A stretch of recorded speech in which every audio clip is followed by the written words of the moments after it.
रात के ठीक 2 बजे थे। पूरा शहर नींद में डूबा हुआ था। सड़कें खाली थीं, खिड़कियां बंद थीं और हर इंसान अपने सपनों में खोया हुआ था। लेकिन उसी अंधेरी रात में एक छोटा सा साया चुपचाप उड़ रहा था। लोग कहते हैं मच्छर सिर्फ खून पीते हैं, बीमारियां फैलाते हैं और उन्हें मार देना चाहिए। पर कभी किसी ने ये सोचा है कि उन्हें भी जीना होता है? उसका नाम था मन्नू, एक नन्हा सा मच्छर जिसने जन्म लेते ही डर को अपनी किस्मत बना लिया था। वो तालाब के किनारे पैदा हुआ था। उसकी माँ उसे पंख चलाना सिखाती थी। वो कहती थी, बेटा उड़ना सीख लो, लेकिन इंसानों से दूर रहना। उनके हाथ बहुत तेज होते हैं और उनका गुस्सा उससे भी तेज। मन्नू छोटा था, उसे समझ नहीं आता था कि इंसान इतने खतरनाक क्यों होते हैं। एक दिन उसकी माँ खाना ढूंढने गई और फिर कभी वापस नहीं आई। बस हवा में एक तेज झटका आया और पानी की सतह पर हल्की सी लहर उठी। उस दिन मन्नू पहली बार अकेला हो गया।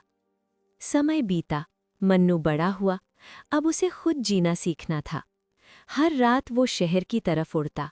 रोशनी उसे खींचती थी, लेकिन हर रोशनी के पीछे मौत छिपी होती थी। कभी चप्पल हवा में लहराती, कभी अखबार तेजी से गिरता, कभी बिजली का रैकेट चमकता और उसके किसी साथी की कहानी वहीं खत्म हो जाती। उसका एक दोस्त था चीकू। दोनों साथ उड़ते थे, साथ छिपते थे, साथ सपने देखते थे। एक रात चीकू एक कमरे में घुसा और अचानक एक चमक, एक चिंगारी और सब खत्म। मन्नू बाहर खड़ा था, कुछ नहीं कर पाया। उस दिन उसने समझ लिया, इंसानों की दुनिया में हमारी कोई आवाज़ नहीं है। लेकिन भूख सबसे बड़ी मजबूरी होती है। एक रात बहुत कमज़ोर, बहुत थका हुआ मन्नू एक छोटे से घर की खिड़की से अंदर आया। कमरे में हल्की रोशनी थी। एक नन्ही बच्ची बुखार में तप रही थी। उसकी माँ पूरी रात उसके पास बैठी थी। आंखों में नींद नहीं, बस चिंता। मन्नू धीरे धीरे बच्ची के पास पहुंचा।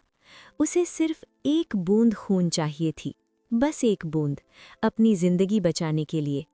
लेकिन तभी उसने माँ की कांपती उंगलियां देखीं, उसकी थकी हुई आंखों में डर देखा और बच्ची की कमज़ोर सांसें सुनी। उसका छोटा सा दिल पहली बार बहुत तेज धड़कने लगा। अगर मैंने इसे काट लिया तो इसका बुखार और बढ़ जाएगा। उसके सामने 2 रास्ते थे, अपनी भूख या किसी की जिंदगी। कुछ पल के लिए वो हवा में ठहर गया, समय जैसे रुक गया हो। फिर धीरे से उसने अपने पंख समेट लिए। वो पीछे हट गया। उस रात उसने अपनी भूख को हरा दिया। वो खिड़की से बाहर निकल गया, लेकिन बाहर सड़क पर धुआं मशीन चल रही थी। जहर हवा में फैल चुका था।